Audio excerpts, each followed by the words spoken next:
A passing lady looked into a shop.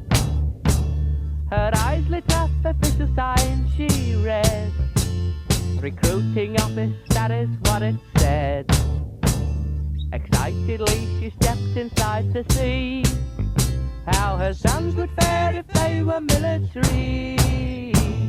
The man in charge to her was very sweet and said, please sign here on this little sheet.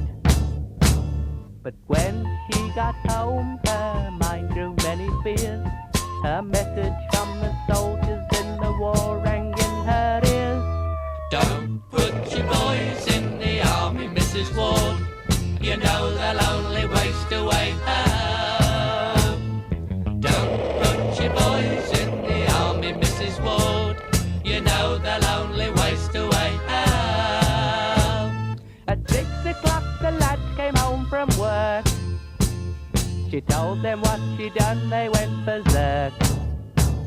We'll have to go to war and fight and die. And Mrs. Ward, she wiped a tear from her eye. Don't put your boys in the army, Mrs. Ward. You know they'll only waste away. Oh.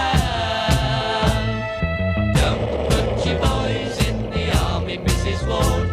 You know they'll only waste away. Oh. Don't put your boys in the army, Mrs. Ward. You know they'll only waste away. Oh, oh.